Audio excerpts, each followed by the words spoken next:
The air bites shrewdly. It is very cold. It is a nipping and an eager air. Well, what hour now? I think it lacks of 12. No, it is struck. Indeed, I heard it not, but it draws near the season wherein the spirit held his wont to walk. What does it mean, my lord? The king doth wake tonight and take his rouse. Keeps wassailing the swaggering up spring's reels, and as he drains his draught of Rhenish drawn, the kettle drum trumpet thus bray out, and the triumph of his pledge. Is it a custom?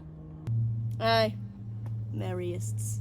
But to my mind, though I am native here, and to the manner born, it is a custom more honored in the breach than the observance. This heavy-headed rebel east and west makes us traduced and taxed of other nations. They clap us drunkers, and with Swinish phrases soil our edition.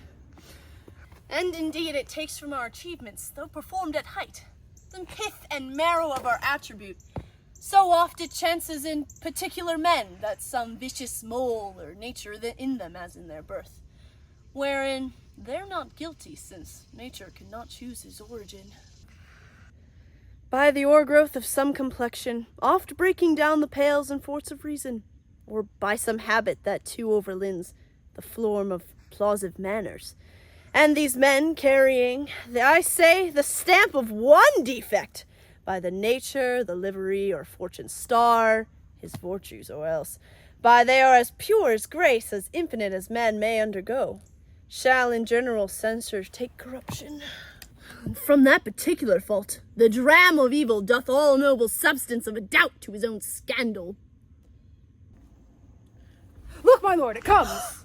Ah! Angels of ministers in grace, defend us! Be thou a spirit of health or goblin damned. Bring with thee airs from heaven or blasts from hell.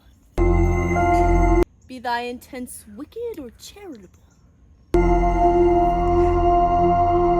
Thou comest in such a questionable shape. That I will speak to thee. I call thee Hamlet, King, Father, Royal Dane.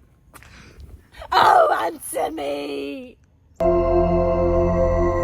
Let me not burst in ignorance, but tell, why thy canonized bones, here said in death, have thy burst their ceremonies?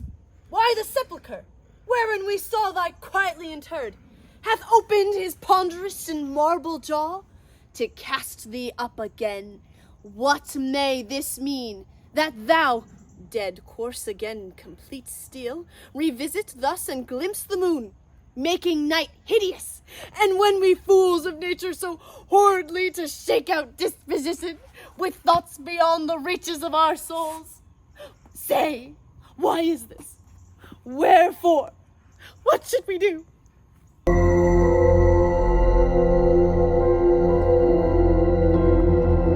It beckons you to go away with it, as if some impartment to desire to you alone. Look, with what courteous action it waves you to a more removed ground. But do not go with it. No, by no means. It will not speak. Then I will follow. Do not, my lord. Why? What should be the fear? I do not set my life at a pin's fee. And for my soul, what can it do to that? Be a thing immortal itself, it waves me forth again.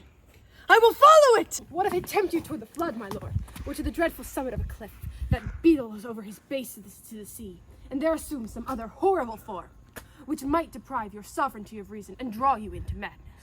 Think of it, the very place put toys of desperation without more motive into every brain, that looks so many fathoms into the sea, and hears it roar beneath.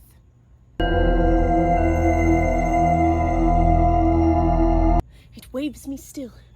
Go on, I will follow thee. You shall not go, my lord. Hold off your hands. Be ruled, you shall not go. My fate cries out, and makes each petty arter in this body as hardy as a Neiman's lion's nerve.